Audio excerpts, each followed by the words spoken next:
नमस्कार जय हिंद साथियों, स्वागत है आप सभी का आपका अपने पिनाका परिवार में।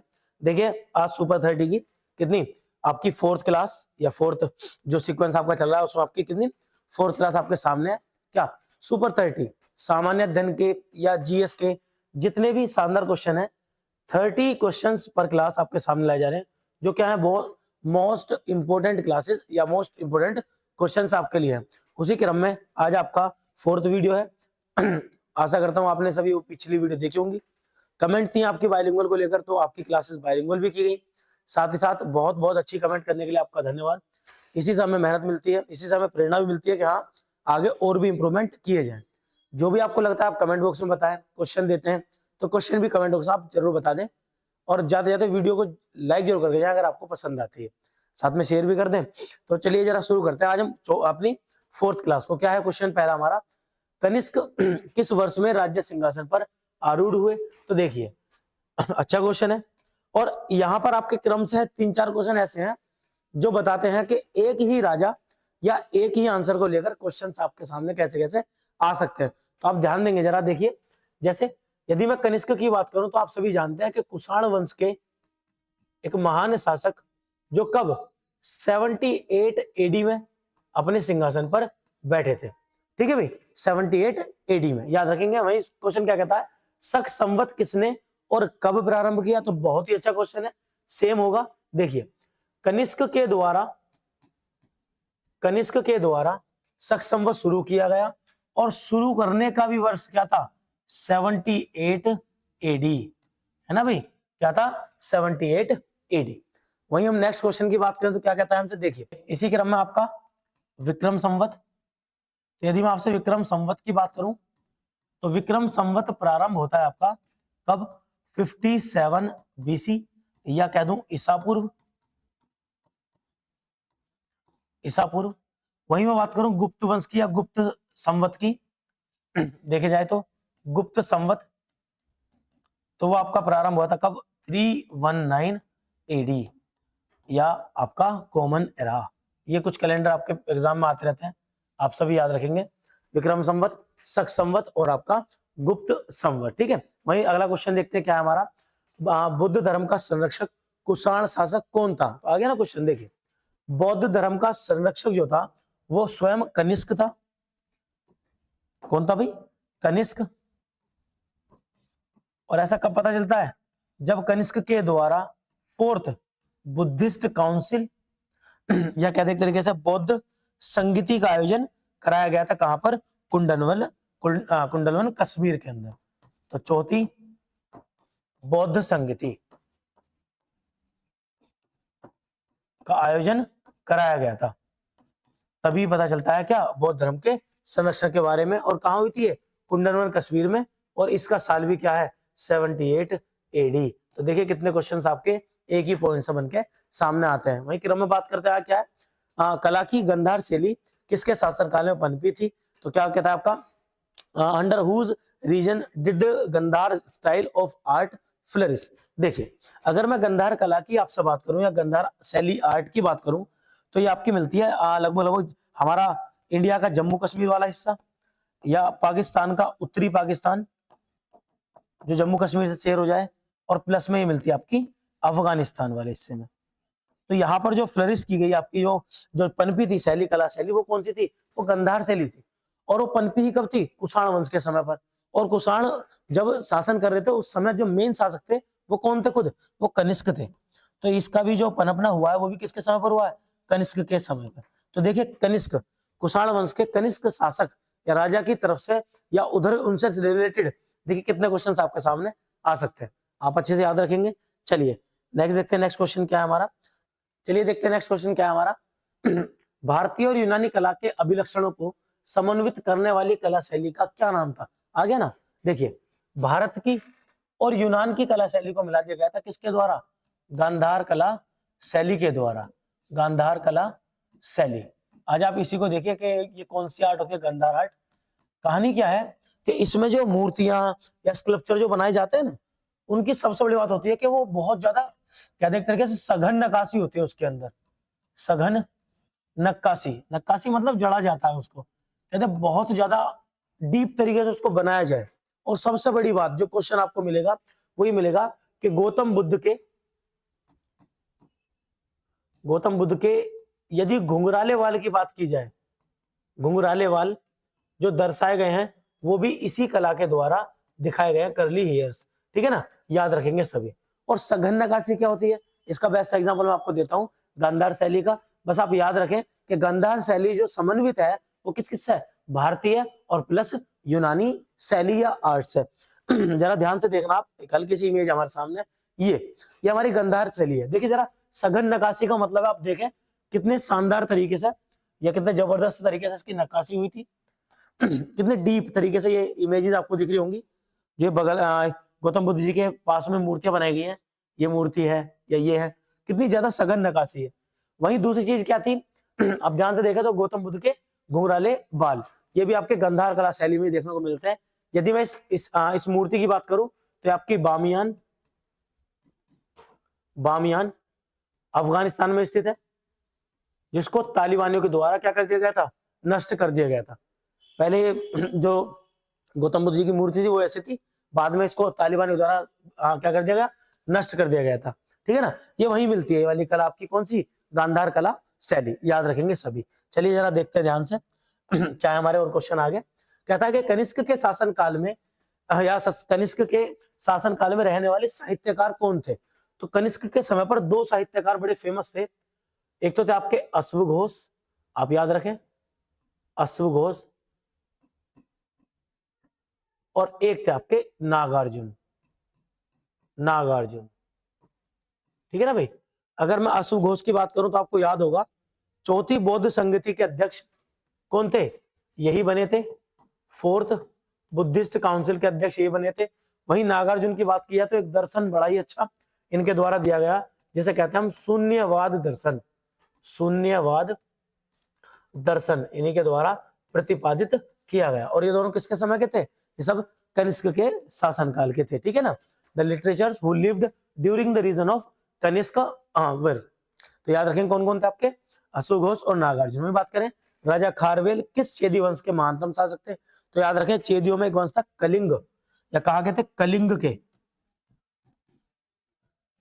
कलिंग के चेदी वंश के महानतम शासक थे आपके कौन, राजा खारवेल, आप याद रखें। नेक्स्ट वही बात की जाए किसकी, सातवाहन का सबसे बड़ा शासक कौन था। देखिए आंध्र सातवाहन वंश हुआ कब, आपका मौर्यों के जाने के बाद किसका, आंध्र सातवाहन भी आए थे क्रम में। तो यदि बात की जाए किसके सातवाहन के, तो आप सभी याद रखें गौतमी पुत्र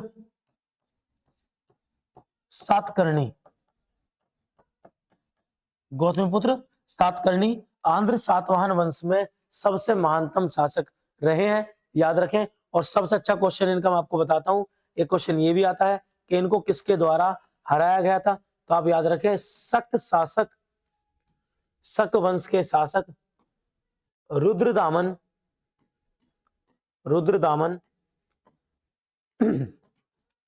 फर्स्ट के द्वारा इन्हें हराया गया था। ये भी क्वेश्चन आपको पेपर में आता है कि किसके द्वारा हराया गया था, तो रुद्रदामन फर्स्ट के द्वारा। वही बात की जाए अगले क्वेश्चन की, तो पहला ज्ञात गुप्त शासक कौन था, या कह दे कि गुप्त वंश का संस्थापक कौन था, तो याद रखेंगे पहला ज्ञात गुप्त शासक था आपका श्रीगुप्त। कौन था, तो श्रीगुप्त, याद रखें सभी। श्रीगुप्त पहला ज्ञात गुप्त शासक था, ठीक है ना। चलिए इसी क्रम में आगे चलते हैं, देखते हैं क्या है हमारे अगले क्वेश्चंस। देखिए ये आपको मैंने बता दिया स्ट्रक्चर के बारे में, याद रखेंगे ध्यान से। ये बामियान की मूर्ति कई बार एग्जाम में आई है आपके सामने, याद रखना, बामियान अफगानिस्तान। महरौली में जंग रहित लौह स्तंभ किसने स्थापित किया था, who installed the rust free iron pillar in Mehrauli. Mehrauli का मतलब आप सभी जानते होंगे, यह है दिल्ली। कहां पर है, दिल्ली, ठीक है ना, ध्यान देना सभी। ये बात है दिल्ली की, और दिल्ली में भी कहा की, कुतुब मीनार परिसर की। ये बात है कहाँ की, दिल्ली की, है ना। और मेन चीज क्या है, ये भी कहां पड़ती है आपकी, कुतुब मीनार परिसर। देखिए कुतुब मीनार परिसर में महरौली में जो आपका लौह स्तंभ लगा था, इसको तो मध्यकाल में लाया गया था, तुगलक डायनेस्टी के द्वारा इसको लाया गया था, परंतु इसके निर्माण की बात करें या इसकी स्थापना की बात करें तो वो किसके द्वारा, वो गुप्तों के द्वारा की गई थी। आप याद रखना, स्थापित किया गया था किसके, तुगलकों के द्वारा, लेकिन इसको बनाया या इसका निर्माण किसके द्वारा किया गया था, गुप्तों के द्वारा। चंद्रा टू करके एक राजा का वर्णन उस पिलर पर मिलता है। ऐसा माना जाता है जैसे चंद्रगुप्त द्वितीय के बारे में हो, ठीक है ना, तो इसलिए उसको किससे संबंधित मानते हैं, गुप्त वंश से। वहीं अगले क्वेश्चन की बात करें हम, क्या है हमारा, गुप्त राजा जिसने विक्रमादित्य की पदवी धारण की थी। बहुत ही शानदार क्वेश्चन है भाई, जबरदस्त क्वेश्चन।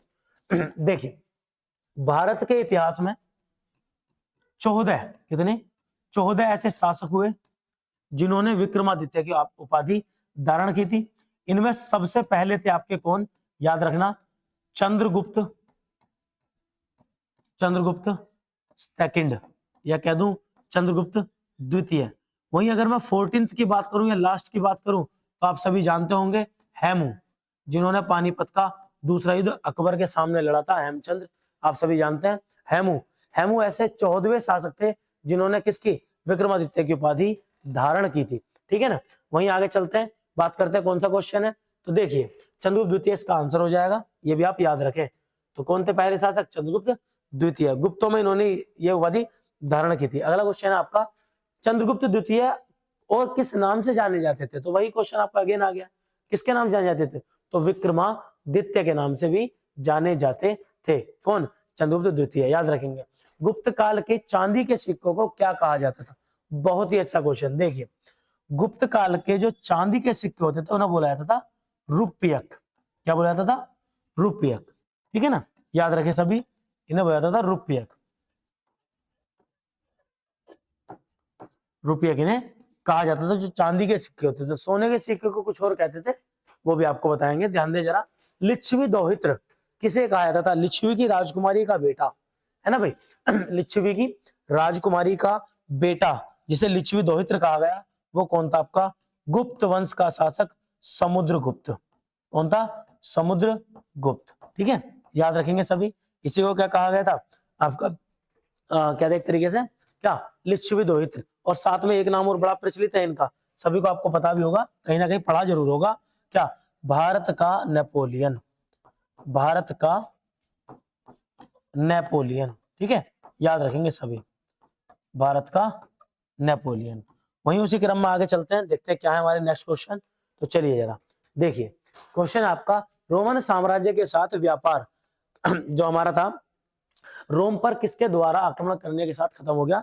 तो रोम पर आक्रमण किया गया किसके द्वारा, हूणों के द्वारा। किसके द्वारा, हूणों ने रोम पर आक्रमण करा, हूणों के द्वारा आक्रमण किया गया, जिसके साथ हमारा ओटोमन एम्पायर से ट्रेड खत्म हो गया, ठीक है। तो याद रखेंगे, ओटोमन एम्पायर से हमारा ट्रेड खत्म हो गया था जब रोम पर हूणों के द्वारा हमला कर दिया गया था।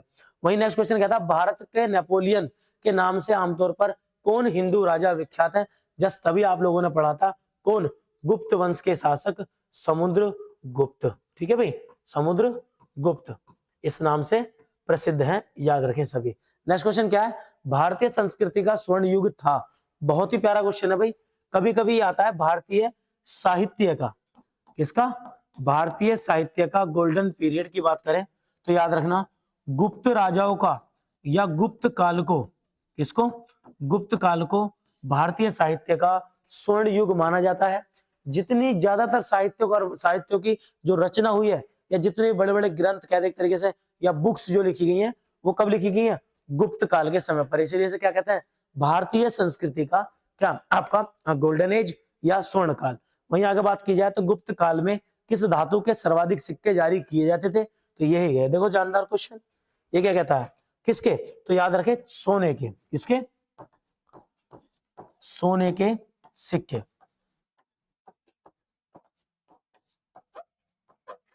सोने के सिक्के। और जिन्हें क्या कहा जाता था, इन्हें कहा जाता था दिनार।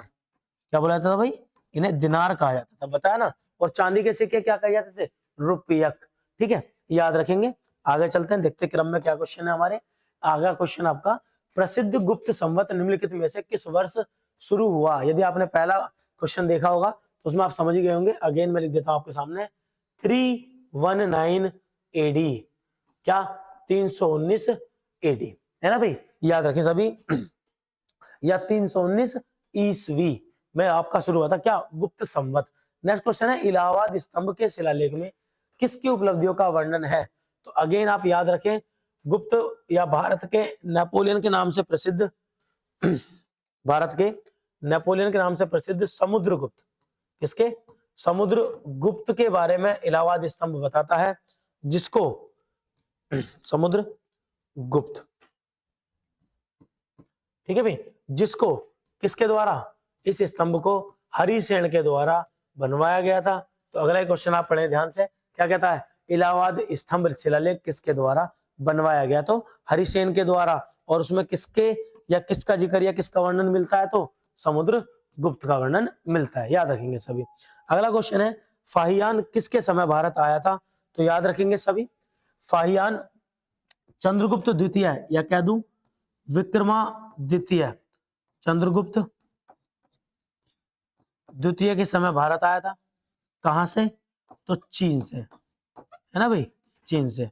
और इसी का एक यात्रा वृतांत है, कह दो एक तरीके से यात्रा का डिस्कशन एक किताब में, क्या इसका नाम है, फा क्यू की, ठीक है भाई, ये इनकी बुक का नाम है, यात्रा वृतांत होता है, जैसे कोई ट्रेवलिंग की जाए तो उस ट्रेवल के या ट्रेवलिंग के बारे में किसी बुक में बता दिया जाए, उसे कहते हैं क्या, यात्रा वृतांत, ठीक है। या नेक्स्ट देखते क्वेश्चन क्या है हमारा, पंचतंत्र की कथाओं का संकलन किसने किया, तो देखिए पंचतंत्र की कथाओं का संकलन किया गया था किसके द्वारा, तो विष्णु शर्मा के द्वारा, विष्णु शर्मा के द्वारा इसका वर्णन किया गया या इनका संकलन किया गया, आप याद रखेंगे। चलते अगला क्वेश्चन क्या है हमारा, नेक्स्ट क्वेश्चन है मेघदूत के लेखक कौन है। तो ये तो बहुत शानदार क्वेश्चन है, इसको तो मैं डाल देता हूँ कमेंट के अंदर, देखते हैं जरा कितनी कमेंट मेरे पास आती हैं। जितने भी इस क्लास को देखेंगे, मैं आशा करूंगा, मैं आपसे रिक्वेस्ट भी करूंगा, आप सभी जरूर कमेंट करें कि मेघदूत के लेखक कौन है, आपके बेसिक के बारे में मुझे नॉलेज हो जाएगी, ठीक है ना। ये आपके लिए कमेंट का क्वेश्चन रहेगा, याद रखेंगे। देखिए क्वेश्चन क्या है अगला, प्राचीन भारत के विख्यात चिकित्सक धनवंतरी, कौन, धनवंतरी ने अपना परामर्श किसके दरबार में दिया था, तो बहुत ही जबरदस्त क्वेश्चन है। धनवंतरी चंद्रगुप्त द्वितीय, क्या बोला, चंद्रगुप्त द्वितीय के नवरत्नों में से एक थे, नवरत्नों में से एक थे, जो प्रसिद्ध क्या थे, चिकित्सक, जो प्रसिद्ध क्या थे, चिकित्सक। और बड़ी अच्छी बात यह है कि इनके जन्मदिन को, ये अच्छा क्वेश्चन है, इनके जन्मदिन को या जन्म दिवस को हम क्या मनाते हैं, आयुर्वेद दिवस मनाते हैं, आयुर्वेद दिवस, या जिसे हम आमतौर पर क्या कहते हैं, धनतेरस, है ना, क्या बोलते हैं, Dhanteras. It is just dedicated to Dhanvantari, ठीक है। नेक्स्ट आपका था वरामिहिर, देखिए उन नवरत्नों में से एक रत्न वरामिहिर भी थे, है ना, जिस तरीके से कौन है आपके धनवंतरी, वैसे ही कौन थे, वराहमिहिर। और ये क्या थे, ये थे आपके एस्ट्रोनॉमर या कह दो खगोल शास्त्री, खगोल शास्त्री। इनके द्वारा बहुत ज्यादा खगोल की बातें या खगोल के सिद्धांत बताए गए थे, आप सभी याद रखें। तो ये क्या थे उन नवरत्नों में, खगोल शास्त्री, ठीक है ना। तो ये कौन थे आपके, वराहमिहिर। वहीं आगे बात करें किसके बारे में, तो है किसके शासन काल के दौरान अजंता की गुफाएं निर्मित की गई।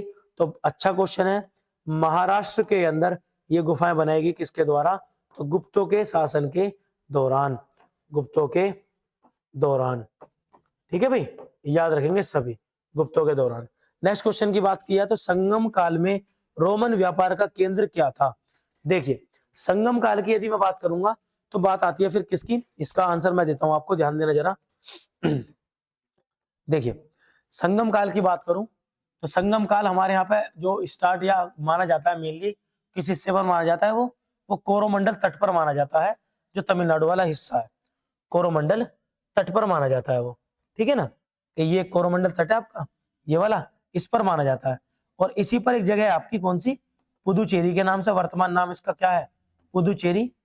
और इस पुदुचेरी पर ही एक तटीय शहर था, तटीय शहर, तटीय शहर नाम था उसका अरिकमेडु या अरिकमेडु, जो उस समय रोमन एम्पायर का भारत में केंद्र था। नाम क्या था उसका? अरिकमेडु। और इसी को हम क्या कहते हैं? याद रखना सभी, इसी को कहते हैं हम कोरोमंडल तट। क्या बोलते हैं इसे? कोरोमंडल तट। कभी कभी ऐसा भी क्वेश्चन आ सकता है कि कोरोमंडल तट पर रोमन व्यापार के लिए केंद्र क्या था, तो याद रखेंगे क्या? आपका अरिकमेडु, जो कहाँ था? पौंडीचेरी वाले हिस्से में था। ठीक है, तो आपके याद हो जाएगा अच्छे से, इसको याद रखें। चलते हैं नेक्स्ट, देखते हैं क्या है क्वेश्चन। क्वेश्चन हमारा एलोरा में लिख देते हैं आंसर उसका भी। क्या होगा आंसर? इसका आंसर होगा अरिकमेडु।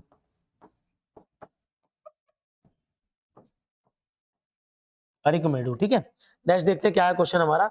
नेक्स्ट क्वेश्चन है कि एलोरा में गुफाएं एवं जो सिलोतकर्णी है मंदिर किसका प्रतिनिधित्व करते हैं? What do the caves what do the caves and सिलोतकर्णी टेंपल्स एट एलोरा रिप्रेजेंट्स, या किसको रिप्रेजेंट करती हैं? तो आप सभी याद रखना, ये बौद्ध धर्म, हिंदू धर्म और जैन धर्म को समर्पित है या उनका प्रतिनिधित्व करती हैं। और देखिए बड़ी बात इसमें क्या है कि इसके अंदर कुल एलोरा के अंदर बात करूं तो लगभग कितनी 34 गुफाएं हैं। कितनी गुफाएं हैं? 34 गुफाएं। अभी मैं आपको दिखाता हूं, जरा देखिएगा ध्यान से। इस प्रकार आपको दिख रही होंगी। ये सब क्या है? ये पर्वतों को काटकर बनाई गई एलोरा की गुफाएं हैं, जो अंदर बिल्कुल अंदर जाती है। ऊपर भले ही पर्वत हो, लेकिन नीचे क्या बनी हुई है? ये सब गुफाएं हैं। और ये 3 धर्मों को रिप्रेजेंट करती है आपकी, क्या? बौद्ध, हिंदू और जैन। वही बात की जाए कितनी 34 टोटल केव्स हैं, जिसमें से आपकी लगभग 1 से लेकर और 12 तक गुफाएं तो बौद्ध धर्म के लिए समर्पित है। गुफा नंबर 1 या काउंटिंग दे दी गई।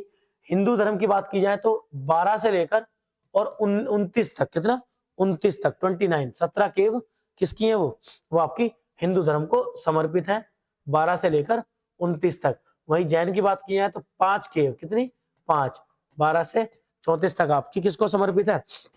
जैन धर्म को समर्पित है। मैं लिख देता हूं आपके लिए, तो कितना भाई बौद्धों के लिए रही कितनी 12 गुफाएं, हिंदुओं के लिए रही 17 गुफाएं और जैन के लिए रही कितनी 5 गुफाएं। अब देखिए क्वेश्चन आपके सामने किसी भी प्रकार से आ सकता है, आप इसको याद रखेंगे। अच्छा क्वेश्चन है, इंपोर्टेंट क्वेश्चन है। नेक्स्ट क्वेश्चन की बात की जाए तो देखिए अगला क्वेश्चन क्या है हमारा, चोलेश्वर नामक मंदिर का निर्माण किसने किया था? तो ये आपके सामने जो मंदिर का फोटो है यही है आपका चोलेश्वर मंदिर, जो कहां पर स्थित है? तमिलनाडु में स्थित है। कहां पर? तमिलनाडु में स्थित है। तमिलनाडु में स्थित है। वही बात की जाए किसके द्वारा बनाया गया था? तो चोल शासक, क्या?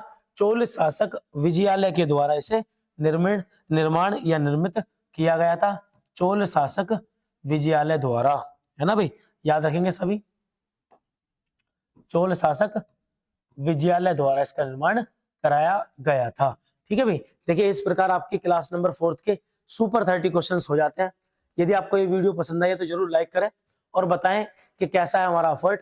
जो भी क्वेश्चन आपको कमेंट बॉक्स में दिया जाता है प्लीज उसको जरूर कमेंट बॉक्स में बताएं और चैनल को भी सब्सक्राइब कर लें, ताकि ये जो सीरीज आपकी लगातार चलती जाएगी ना, आपके सामने एक बहुत शानदार सी प्लेलिस्ट बन के आएगी और ये प्लेलिस्ट आपके काम में आने वाली है बहुत ज्यादा। ठीक है, लगातार ये क्वेश्चन करते चलिए। बेसिक के क्वेश्चन है, शुरू से प्राचीन से उठाए हैं और आजादी के भारत तक करेंगे। फिर इसी प्रकार संविधान या कहते हैं जियोग्राफी, इकोनॉमिक्स के भी क्वेश्चन हम ऐसे खत्म करेंगे जो बेसिक क्वेश्चन होते हैं। मिलते हैं आपसे क्लास नंबर 5 के अंदर, तब तक के लिए जय हिंद।